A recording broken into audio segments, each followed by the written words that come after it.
Не знам какво става, но ако някой ми покаже по-хубави кабели и са по-хубаво структурирани кабели, не е специален поздрав ще му направя, не знам какво.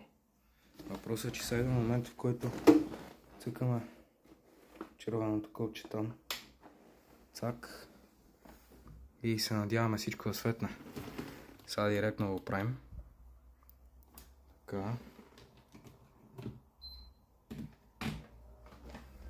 И сега чакаме. Тръпнем в очакване. Иначе го е как изглежда отдалече.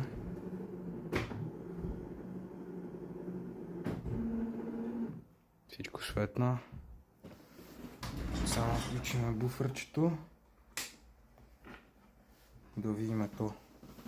Чува ли се? Да, чува се. Перфектно.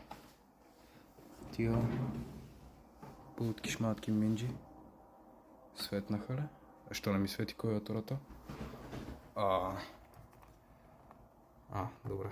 Това не е вкарано. Така ето и клавиатурата светна.